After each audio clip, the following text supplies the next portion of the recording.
The Wind in the Willows by Kenneth Grahame. Read by Robin Hearn.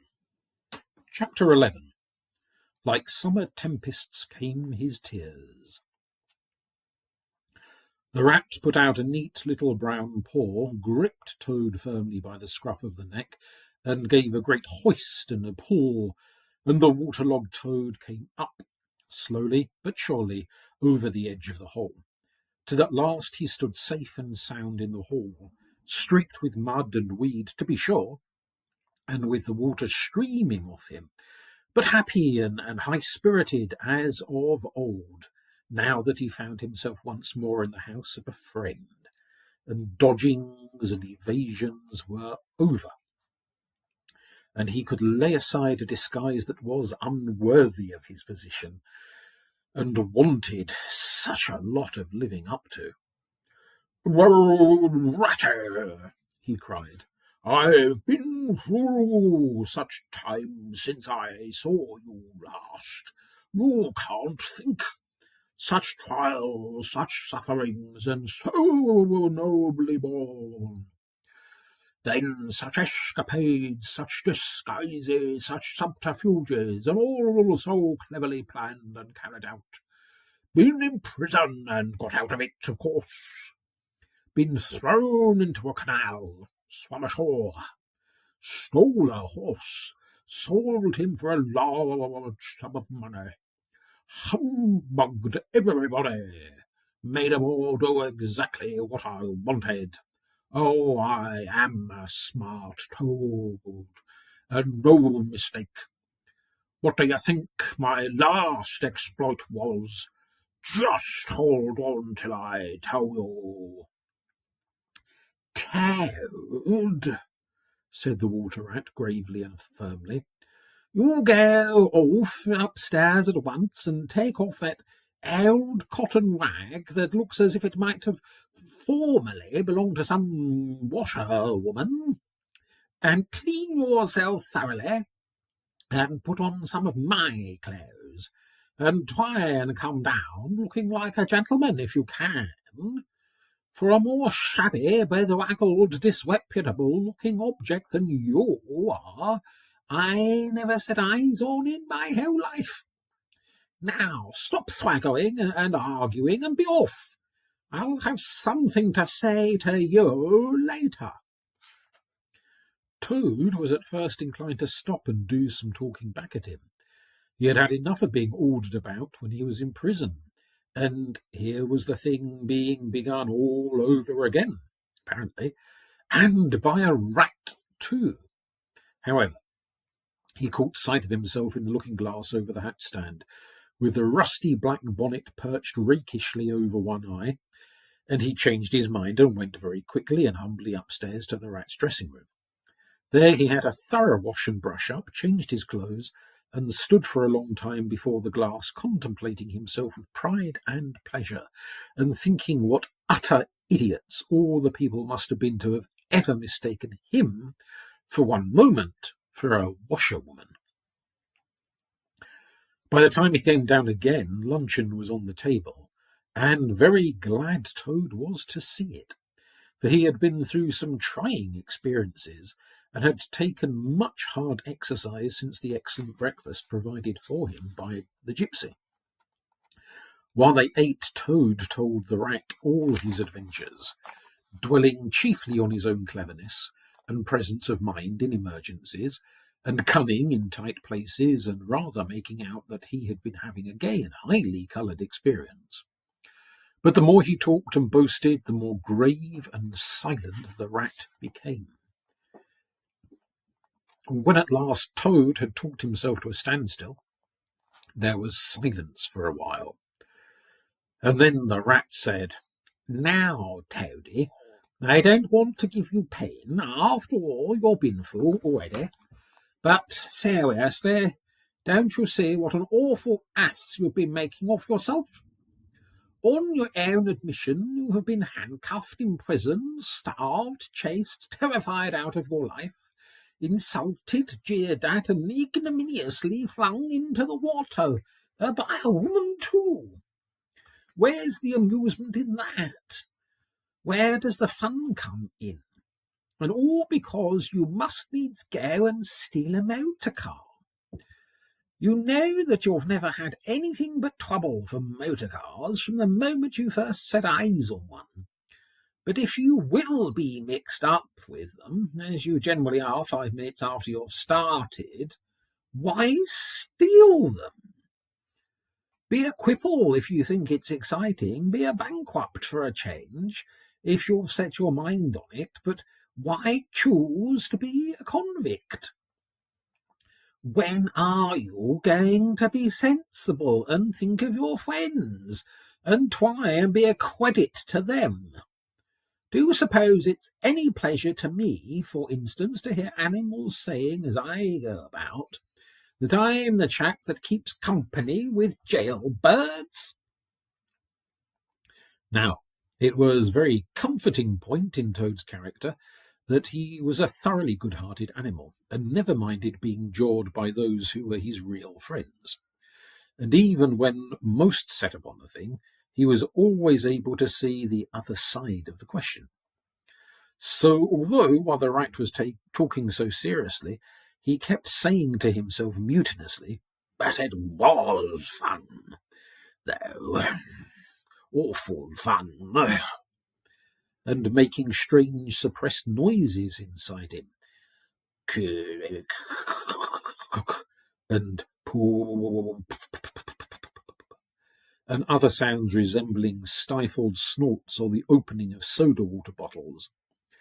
Yet when the rat had quite finished, he heaved a deep sigh and said very nicely and humbly, "Right, Ratty. Oh, how sound you always are. Yes, I will a conceited old ass, I can quite see that. But now I am going to be a good toad and not do it any more. As for motor cars, I've not been at all keen about them since my last ducking in that river of yours. The fact is, while I was hanging on to the edge of the hole and getting my breath, I had a sudden idea, a really brilliant idea, connected with motorboats. There, don't take on so, old chap, and stamp and upset things. It was only an idea. And we won't talk about it anymore. Not about it now. Well, we'll have our coffee and a smoke and a quiet chat, and then I'm going to stroll gently down to Toad Hall and get into clothes of my own and set things going again on the old lines. I've had enough of adventures. I shall lead a quiet, steady, respectable life, pottering about my property and improving it and doing a little landscape gardening at times. There will always be a bit of dinner for my friends when they come to see me. And I shall keep a pony chase to jog about the country in, just as I used to in the good old days, before I got restless and wanted to do things. "Stroll gently down to Toad Hall," cried the rat, greatly excited. "What are you talking about? Do you mean to say you haven't heard?" "Heard what?" said Toad, turning rather pale. "Go on, Ratty, quick, don't spare me. What haven't I heard?" "Do you mean to tell me," shouted the rat, thumping with his little fist upon the table, "that you've heard nothing about the stoats and the weasels?" "What? The wild Buddhas?" cried Toad, trembling in every limb. "No, not a word. Well, what have they been doing?" And how they've been and taken Toad Hall?" continued the rat. Toad leaned his elbows on the tables and his chin on his paws, and a large tear welled up in each of his eyes, overflowed and splashed onto the table. Plop, plop. "Go on, Ratty," he murmured presently. "Tell me all. The worst is over. I'm an animal again. I can bear it." "When you got into that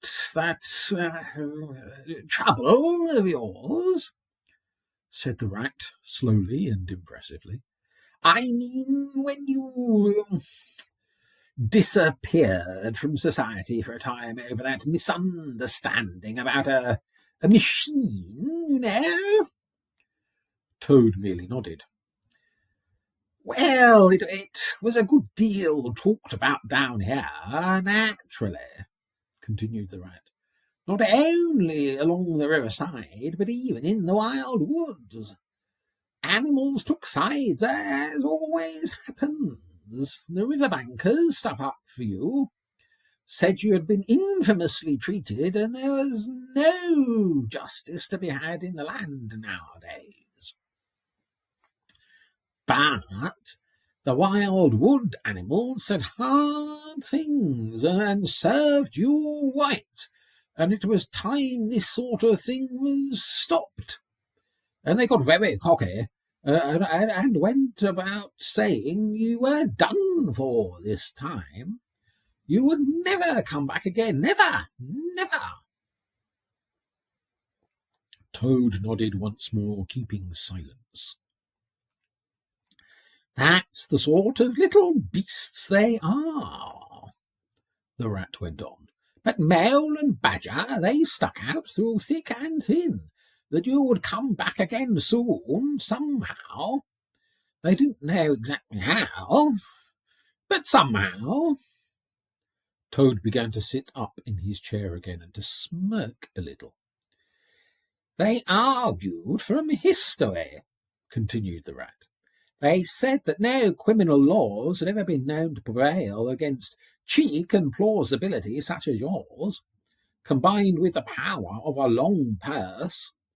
So they arranged to move their things into Toad Hall and sleep there, and keep it aired, and have it all ready for you when you turned up. They didn't guess what was going to happen, of course. Still, they had their suspicions of the wild wood animals. Now, I come to the most painful and tragic part of my story.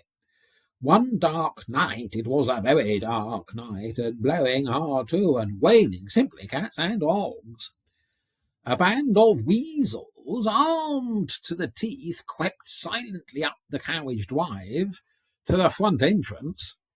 Simultaneously, a body of desperate ferrets advancing through the kitchen garden possessed themselves of the backyard and offices, while a company of skirmishing stoats, who stuck at nothing, occupied the conservatory and the billiard room, and held the French windows opening on to the lawn. The Mole and the Badger were sitting by the fire in the smoking room, telling stories and suspecting nothing, for it wasn't a night for any animals to be out in, when those bloodthirsty villains broke down the doors and rushed in upon them from every side. They made the best fight they could, but what was the good of it? They were unarmed and taken by surprise, and what can two animals do against hundreds? They took and beat them severely with sticks, those two poor faithful creatures, and turned them out into the cold and the wet with many insulting and uncalled-for remarks. Here the unfeeling Toad broke into a snigger, and then pulled himself together and tried to look particularly solemn. And the wild wooders have been living in Toad Hall ever since, continued the rat, and going on simply anyhow. Lying in bed half the day and breakfast at all hours, and the place in such a mess, I'm told, it is not fit to be seen. eating your grub and drinking your drink and making bad jokes about you and singing vulgar songs about prisons and magistrates and policemen and horrid personal songs with no humour in them. And they're telling the tradespeople and everyone that they've come to stay for good." "Oh, have they?" said the Toad, getting up and seizing a stick. "I'll jolly soon say about that." "It's no good, Toad," called the Rat after him. "You'd better come back and sit down. You'll only get into trouble." But the Toad was off, and there was no holding him. He marched rapidly down the road, his stick over his shoulder, fuming and muttering to himself in his anger till he got near his front gate, when suddenly there popped up from behind the palings a long yellow ferret with a gun. "Who comes here?" said the ferret sharply. "Stuffing nonsense," said the Toad very angrily. "What do you mean by talking to me like that? Come out of it at once for a while." The ferret said never a word, but he brought his gun up to his shoulder. Toad prudently dropped flat in the road, and bang! A bullet whistled over his head. The startled Toad scrambled to his feet and scampered off down the road as hard as he could, and as he ran he heard the ferret laughing, and other horrid thin little laughs taking it up and carrying on the sound. He went back very crestfallen and told the Water Rat. "What did I tell you?" said the Rat. "It's no good. They've got sentries posted, and they're all armed. You must just wait." Still, Toad was not inclined to give in all at once, so he got out the boat and set off rowing up the river to where the garden front of Toad Hall came down to the waterside. Arriving within sight of his old home, he rested on his oars and surveyed the land cautiously. He seemed very peaceful and deserted and quiet. He could see the whole front of Toad Hall glowing in the evening sunshine, the pigeons settling by twos and threes along the straight line of the roof, the garden a blaze of flowers, the creek that led up to the boathouse, the little wooden bridge that crossed it, all tranquil, uninhabited, apparently waiting for his return. He would try the boathouse first, he thought. Very warily, he paddled up the mouth of the creek and was just passing under the bridge when, crash! A great stone dropped from above, smashed through the bottom of the boat.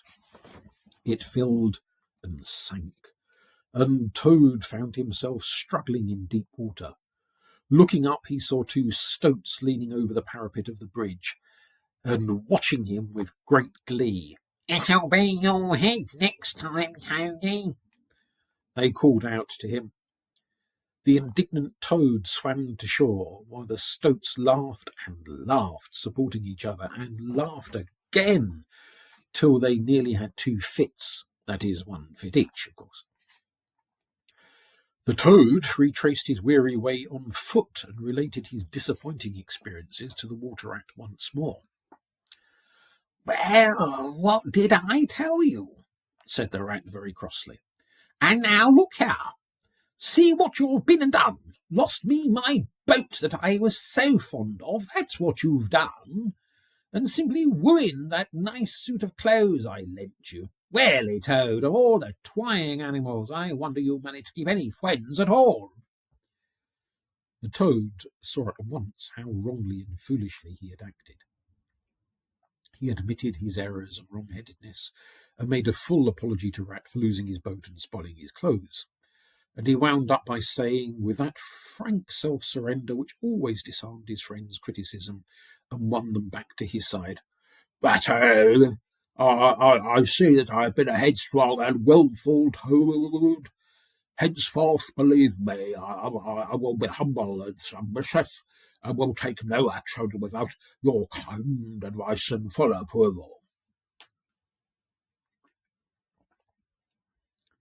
"If that is really so," said the good-natured rat, already appeased, then my advice to you is, considering the lateness of the hour, to sit down and have your supper, which will be on the table in a minute, and be very patient, for I am convinced that we can do nothing until we have seen the mole and the badger and heard their latest news, and held conference and taken their advice in this difficult matter.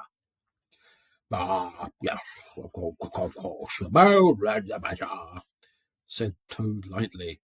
What's become of them, dear fellows? I had forgotten all about them. Well, you may ask, said the rat reproachfully. While you were riding about the country in expensive motor cars and galloping proudly on blood horses and breakfasting on the fat of the land, those two poor devoted animals have been camping out in the open in every sort of weather, living very rough by day and lying very hard by night, watching over your house, patrolling your boundaries, keeping a constant eye on the stoats and the weasels, scheming and planning and contriving how to get your property back for you. You don't deserve to have such true and loyal friends, Toad, you don't really. Some day, when it's too late, you'll be sorry you didn't value them more while you had them. I'm an ungrateful beast, I know, sobbed the Toad, shedding bitter tears. Let me go out and find them, out into the cold, dark night, and share their hardships, and try and prove by... Hold on a bit, surely I heard the chink of dishes on a tray. Supper's here at last, hooray, come on, Ratty. The rat remembered that poor Toad had been on prison fare for a considerable time, and that large allowances had therefore to be made. He followed him to the table accordingly, and hospitably encouraged him in his gallant efforts to make up for past privations. They had just finished their meal and resumed their armchairs when there came a heavy knock at the door. Toad was nervous, but the rat, nodding mysteriously at him, went straight up to the door and opened it, and in walked Mr. Badger. He had all the appearance of one who for some nights had been kept away from home and all its little comforts and conveniences. His shoes were covered in mud. He was looking very rough and tousled, but then he had never been a very smart man, the Badger, at the best of times. He came solemnly up to Toad, shook him by the paw, and said, "Welcome home, Toad." Alas, what am I saying? Home indeed. This is a poor home coming, unhappy Toad. Then he turned his back on him, sat down to the table, drew his chair up, and helped himself to a large slice of cold pie. Toad was quite alarmed at this very serious and portentous style of greeting, but the rat whispered to him, "Never mind, don't take any notice, and don't say anything to him just yet. He's always rather low and despondent when he's wanting his victuals. In half an hour's time he'll be quite a different animal." So they waited in silence, and presently there came another and a lighter knock. The rat, with a nod to Toad, went to the door and ushered in the mole, very shabby and unwashed, with bits of hay and straw sticking to his fur. "Hooray! Here's old Toad!" cried the mole, his face beaming. "Fancy having you back again!" And he began to dance around him. "We never dreamt you would turn up so soon. Why, you must have managed to escape, you clever, ingenious, intelligent Toad." The rat, alarmed, pulled him by the elbow, but it was too late. Toad was puffing and swelling already. "Clever? Oh, no," he said. "I'm not really clever, according to my friends. I've only broken out of the strongest prison in England, that's all, and captured a railway train and escaped on it, that's all. and disguised myself and gone about the country humbugging everybody. That's all. No, I'm a stupid ass, I am. I'll tell you one or two of my little adventures, Mole, and you shall judge for yourself. Well, said the Mole, moving towards the supper table. Supposing you talk while I eat. Not a bite since breakfast. Oh, my. And he sat down and helped himself liberally to cold beef and pickles. Toad straddled on the hearthrug, thrust his paw into his trouser pocket, and pulled out a handful of silver. Look at that, he cried, displaying it. That's not so bad, is it? For a few minutes' work. And how do you think I done it? Well, horse killing, that's how I done it. Go on, Toad, said the Mole, immensely interested. Toad, do be quiet, please, said the Rat. Don't you egg him on now when you know what he is. But please tell us as soon as possible what the position is and what's best to be done now that Toad is back at last. The position's about as bad as it can be, replied the Mole grumpily. And as for what's to be done, why, blessed if I know. The Badger and I have been round and round the place by night and by day. Always the same thing. Sentries posted everywhere, guns poked out at us, stones thrown at us, always an animal on the lookout. And when they see us, my, how they do laugh. That's what annoys me the most. It's a very difficult situation, said the Rat, reflecting deeply. But I think I see now, in the depths of my mind, what Toad really ought to do. I will tell you. He ought to... No, he oughtn't, shouted the Mole with his mouth full. Nothing of the sort. You don't understand. What he ought to do is he ought to... Well, I shall do it anyway, cried Toad, getting excited. I'm not going to be ordered about by you fellows. It's my house we're talking about, and I know exactly what to do, and I'll tell you, I'm going to do...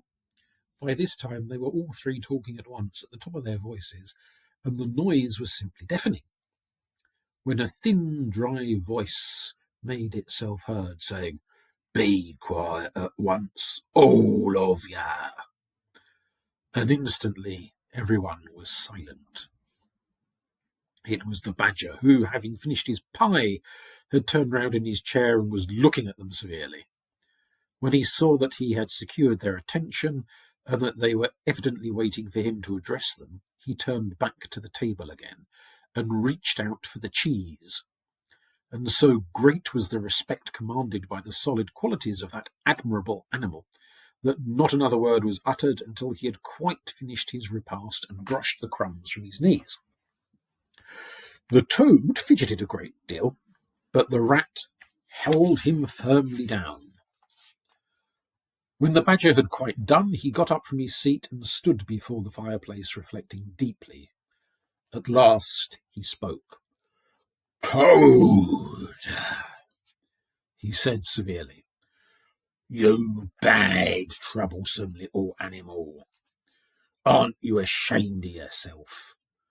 What do you think your father, my old friend, would have said if he had been here tonight and had known all of your goings on? Toad, who was on the sofa by this time, with his legs up, rolled over onto his face, shaken by sobs of contrition. There, went on the Badger more kindly. Never mind. Stop crying. We're going to let bygones be bygones and try and turn over a new leaf. But what the Mole says is quite true. The stoats are on guard at every point, and they make the best sentinels in the world. It's quite useless to think of attacking the place. They're too strong for us." "But it's all over," sobbed the toad, crying into the sofa cushions. "I shall go and enlist for a soldier and never see my toad hall anymore." "Come, cheer up, Toady," said the Badger. "There are more ways of getting back a place than taking it by storm. I haven't said my last word yet. Now I'm going to tell you a great secret." Toad sat up slowly and dried his eyes. Secrets had an immense attraction for him because he never could keep one, and he enjoyed the sort of unhallowed thrill he experienced when he went and told another animal after having faithfully promised not to. "There is an underground passage," said the Badger impressively, "that leads from the river bank quite near here, right up into the middle of Toad Hall."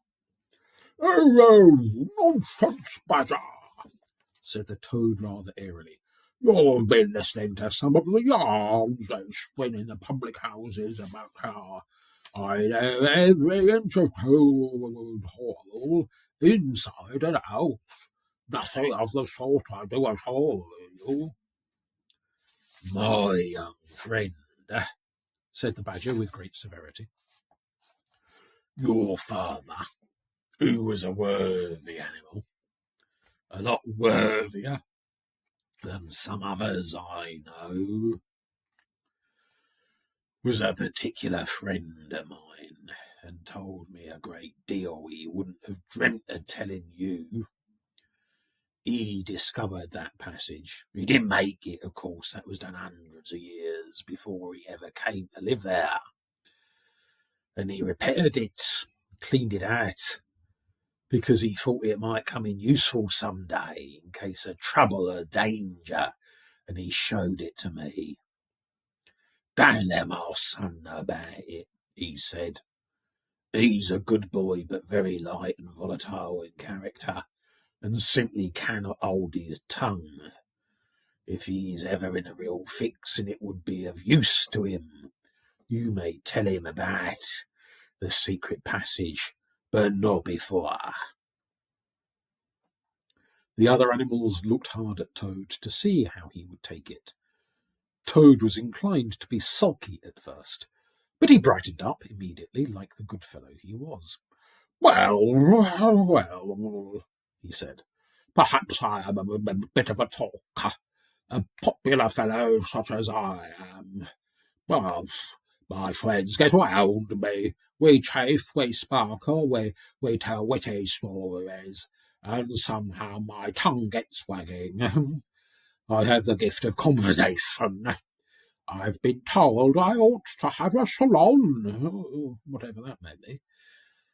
Never mind. Go on, Badger. How's this passage of yours going to help us?" "I've found out a thing or two lately," continued the Badger. "I got Otter to disguise himself as a sweep and call at the back door with brushes over his shoulder, asking for a job. There's going to be a big banquet tomorrow night. It's somebody's birthday, the Chief Weasel's, I believe. And all the weasels will be gathered together in the dining hall, eating and drinking and laughing and carrying on, suspecting nothing. No gun, no swords, no sticks, no arms of any sort whatever." "But the sentinels will be posted as usual," remarked the Rat. "Exactly, said the Badger. "That is my point. The weasels will trust entirely to their excellent sentinels, and that is where the passage comes in. That very useful tunnel leads right up under the butler's pantry next to the dining hall. Ah, that squeaky board in the butler's pantry, said Toad. Now I understand it. We shall creep out quietly into the butler's pantry, cried the Mole. With our pistols and swords and sticks, shouted the Rat. And rush in upon 'em, said the Badger. And whack 'em, and whack 'em, and whack 'em, cried the Toad in ecstasy, running round and round the room and jumping over the chairs. Very well, then, said the Badger, resuming his usual dry manner. Our plan is settled, and there's nothing more for you to argue and squabble about.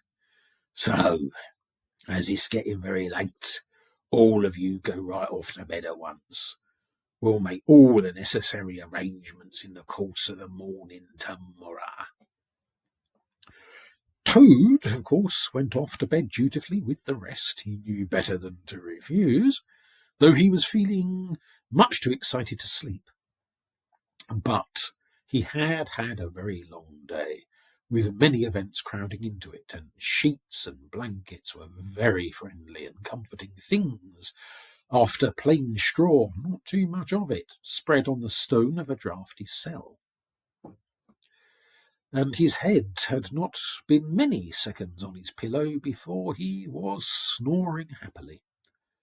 Naturally, he dreamt a good deal about roads that ran away from him just when he wanted them, and canals that chased him and caught him, and a barge that sailed into the banqueting hall with his week's washing, just as he was giving a dinner party, and he was alone in the secret tunnel, pushing onwards, but it twisted and turned round and shook itself and sat up on its end. Yet somehow at last he found himself back in Toad Hall, safe and triumphant, with all his friends gathered round him, earnestly assuring him that he really was a clever toad. He slept till a late hour next morning, and by the time he got down he found that the other animals had finished their breakfast some time before. The Mole had slipped off somewhere by himself without telling anyone where he was going. The Badger sat in the armchair reading the paper and not concerning himself in the slightest about what was going to happen that very evening. The Rat, on the other hand, was running round the room busily, with his arms full of weapons of every kind, distributing them in 4 little heaps on the floor, and saying excitedly under his breath as he ran, "Here's a sword for Wat! Here's a sword for the Mole! Here's a sword for the Toad! Here's a sword for the Badger! Here's a pistol for the Rat! Here's a pistol for the Mole! Here's a pistol for the Toad! Here's a pistol for the Badger!" and so on, in a regular rhythmical way, while the 4 little heaps gradually grew and grew. "That's all very well, Rat," said the Badger presently, looking at the busy little animal over the edge of his newspaper. "I'm not blaming you, but just let us once get past the Stoats with those detestable guns of theirs, and I assure you we shan't want any swords or pistols. We 4 with our sticks, once we're inside the dining hall, why, we shall clear the floor of the lot of 'em in 5 minutes. I'd have done the whole thing by myself, only I didn't want to deprive you fellas of the fun." It's all well to be on the safe side, said the Rat reflectively, polishing a pistol barrel on his sleeve and looking on it. The Toad, having finished his breakfast, picked up a stout stick and swung it vigorously, belabouring imaginary animals. "I'll learn them to steal my house," he cried. "I'll learn them all. I'll learn them." "Don't say learn 'em, Toad," said the Rat, greatly shocked. "It's not good English." "What are you always nagging at Toad for?" inquired the Badger rather peevishly. What's the matter with his English? It's the same what I use myself, and if it's good enough for me, it ought to be good enough for you. I'm very sorry, said the Rat humbly. Only I think we ought to be teach them, not learn them. But we don't want to teach them, replied the Badger. We want to learn them, learn them, learn them. And what's more, we're going to do it too. Oh, very well, have it your own way, said the Rat. He was getting rather muddled about it himself, and presently he retired into a corner, where he could be heard muttering, "Learn 'em, teach 'em, learn 'em," till the Badger told him rather sharply to leave off. Presently the Mole came tumbling into the room, evidently very pleased with himself. "I've been having such fun," he began at once. "I've been getting a rise out of the stoats." "I hope you've been very careful, Mole," said the Rat anxiously. "I should hope so too," said the Mole confidently. "I got the idea when I went into the kitchen to see about Toad's breakfast being kept hot for him. I found that old washerwoman dress that he came home in yesterday hanging on a towel horse before the fire. So I put it on, and the bonnet as well, and the shawl, and off I went to Toad Hall, as bold as you please. The sentries were on the lookout, of course, with their guns and their who comes there, and all the rest of their nonsense. 'Good morning, gentlemen,' says I, very respectful. 'Want any washing done today?' They looked at me very proud and stiff and haughty and said, 'Get away, washerwoman, we don't want any washing on duty.' 'Or any other time,' says I. Oh, wasn't I funny, Toad?" "Poor frivolous animal," said the Toad very loftily. The fact is, he felt exceedingly jealous of Mole for what he had just done. It was exactly what he would have liked to have done himself, if only he had thought of it first, and hadn't gone and overslept himself. "Some of the stoats turned quite pink," continued the Mole, "and the sergeant in charge, he said to me, very short, he said, 'Now run away, my good woman, run away. Don't keep my men idling and talking at their posts.' 'Run away,' says I. 'It won't be me that will be running away in a very short time from now.'" "Oh, Moley, how could you?" said the Rat, dismayed. The Badger laid down his paper. "I could see them pricking up their ears and looking at each other," went on the Mole, "and the sergeant said to them, 'Never mind about her. She doesn't know what she's talking about.' 'Oh, don't I?' said I. 'Well, let me tell you this. My daughter, she washes for Mr. Badger, and that'll show you whether I know what I'm talking about, and you'll know pretty soon too. 100 bloodthirsty badgers armed with rifles are going to attack Toad Hall this very night by way of the paddock. 6 boatloads of rats with pistols and cutlasses will come up the river and effect a landing in the garden, while a picked body of toads, known as the diehards or the death or glory toads, will storm the orchard and carry everything before them, yelling for vengeance. There won't be much left of you to wash by the time they've done with you, unless you clear out while you have the chance.' Then I ran away, and when I was out of sight I hid, and presently I came creeping back along the ditch and took a peek at them through the hedge. They were all as nervous and flustered as could be, running all ways at once and falling over each other and giving orders to everybody else and not listening. And the sergeant kept sending off parties of stoats to distant parts of the ground, and then sending other fellows to fetch 'em back again. and I heard them saying to each other, "That's just like the weasels. They're going to stop comfortably in the banqueting hall and have feasting and toasts and songs and all sorts of fun. Well, we must stay on guard in the cold and the dark, and in the end be cut to pieces by bloodthirsty badgers." "Oh, silly Ashwell!" cried Toad.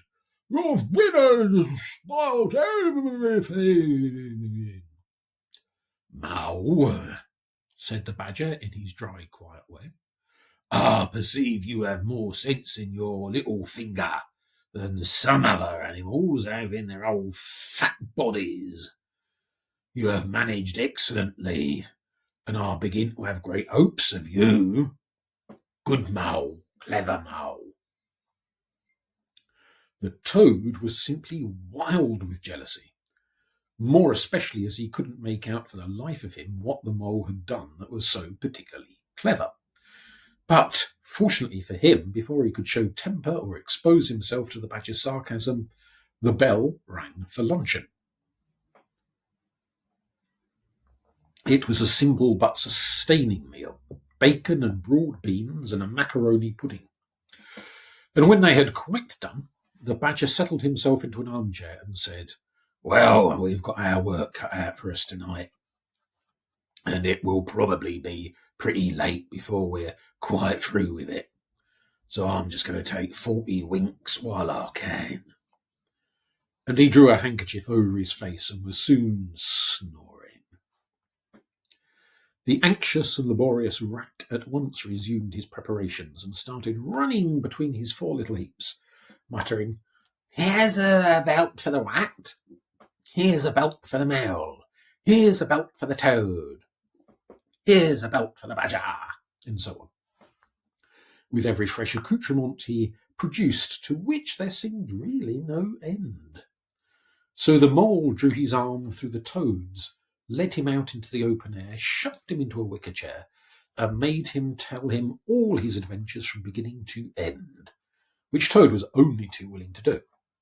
The mole was a good listener, and Toad, with no one to check his statements or to criticise in an unfriendly spirit, rather let himself go. Indeed, much of what he related belonged more properly to the category of what might have happened had I only thought of it in time, instead of 10 minutes afterwards. Those are always the best and the raciest adventures, and why should they not be truly ours as much as the somewhat inadequate things that really come off?